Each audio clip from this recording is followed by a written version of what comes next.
what is DesignJoy? What is the product? What is the service that you give? Yeah, I mean, in very basic form, it's a subscription packages for companies. It's kind of a replacement for in-house designers or a supplement to in-house designers. Fixed price, fixed parameters around these packages, and it's queue-based work. So once you have a subscription active, you can submit as many things as you want, and they're kind of work through one thing at a time. It's just a reoccurring model, much different than the traditional agency model. In a sense, it's a retainer, but yeah, it's packaged differently and it's productized. Yeah. You make it sound so easy, but I know I know that's like the first thing I thought is like, man, doing client work can be really, really challenging. Doing client work at this scale has to be kind of intense. Like, I'm curious, like, just to jump right in, like, do you have parameters like you get when you say it's like unlimited, is it really like unlimited? Like you'll do 50 things for the same price as someone else who does wants one thing. Yeah, so it's not unlimited in the sense that you can have 50 concurrent requests working on the same time. It's Okay. unlimited in the sense that you don't have 50 hours of my time, or you can't have 50 requests. Theoretically, you can have as many as you want, and they're going to be worked through one by one. So Gotcha. if it's a large request, you may only get through a couple of requests a month if it's like a website redesign or something like that. But if you have smaller requests like marketing assets, social media graphics, you'll get a higher level of output in terms of the quantity of requests complete than someone that had larger requests. So yeah, it's a fail safe system where you can't really take advantage of it in any way, shape, or form just because of that one request at a time rule. Yeah, that's cool. Mhm. Okay.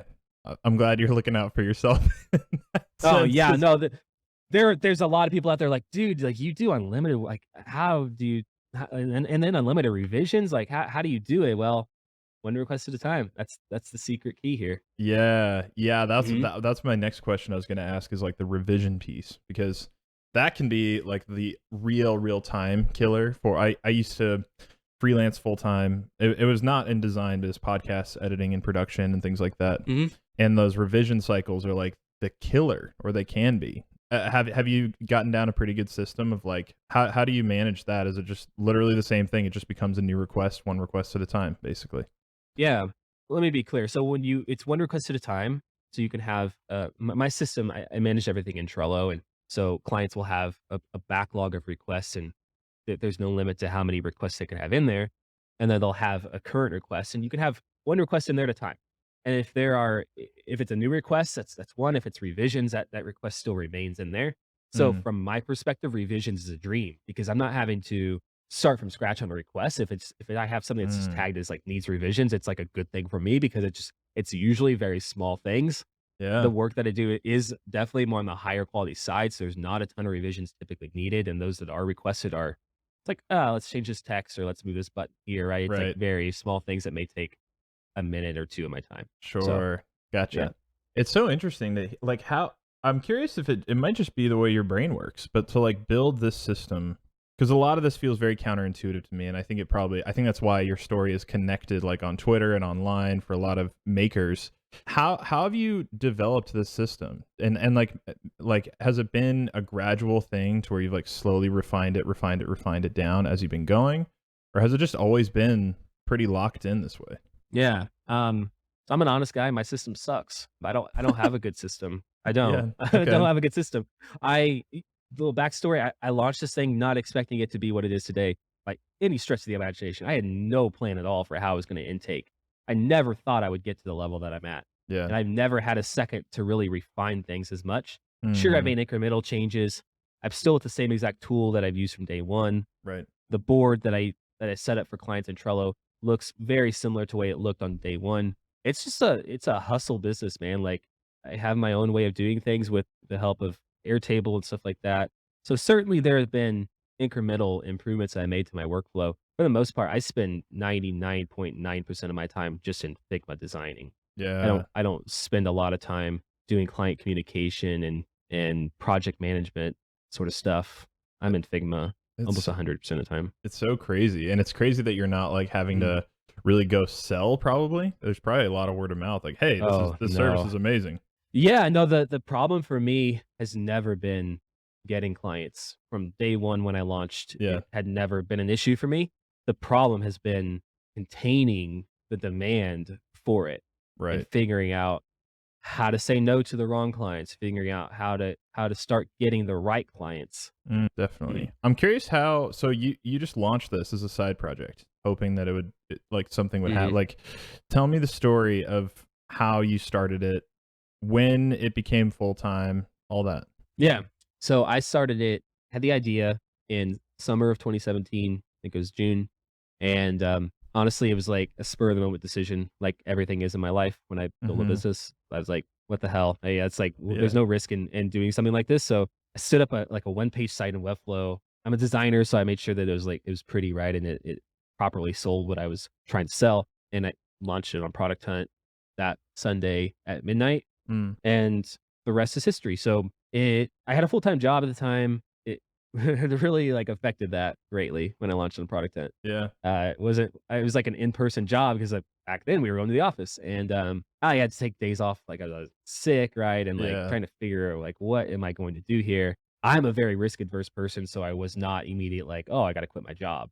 Right. I got to retain this because I don't know where this thing's going. Right. I rode that for 3 years. Took me 3 years to reach about 10K MRR, which at the time for me was a lot of money. It was double, Yeah. almost double what I was making at my full-time job. Right.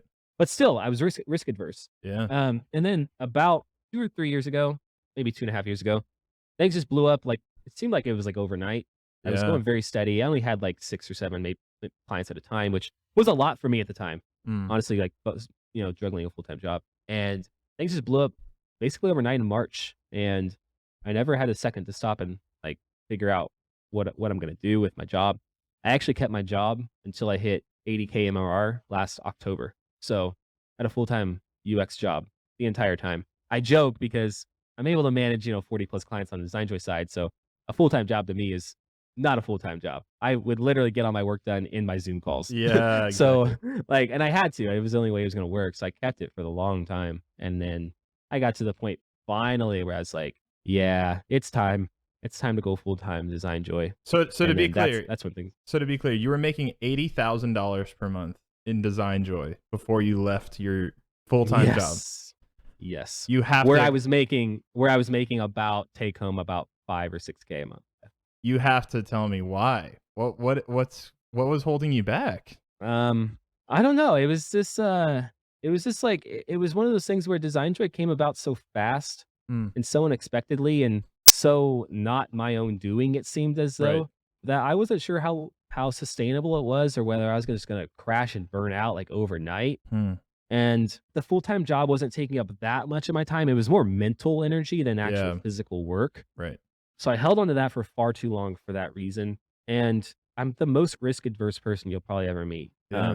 Even you get to the point where like in my world, like money does not equate to security as much as I think it does. Like Mm, I would have thought that if I had hit 80K MMR, like I would never dream of having a full-time job. yeah, Turns out it doesn't equate like you think. No, it does to some people, but not to me. right. So I kept it until I absolutely had no choice but to let it go. Yeah. That's crazy. I mean, do you think, and feel free to not answer any of this stuff. Is it just like where do you think cuz if you're entrepreneurial, which you clearly are, but there's this aversion to risk. I'm curious, that has to be tough to balance, or that's probably had to have been tough to balance those two things.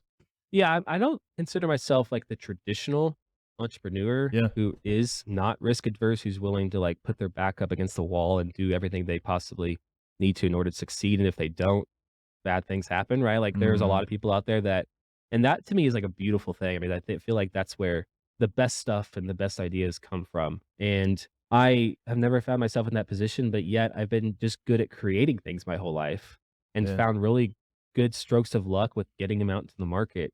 So in the traditional sense, I'm not a business guy. I'm a designer. Right. At the same time, though, I'm decent at creating things. So I don't know whether that makes me an entrepreneur or not. I don't really care too Sure. much about that Yeah, term, for sure. but yeah, that's kind of, I don't know if that clarifies that or not, but I'm curious, like, I'm trying to go back maybe like 6 weeks before you decided you had to quit.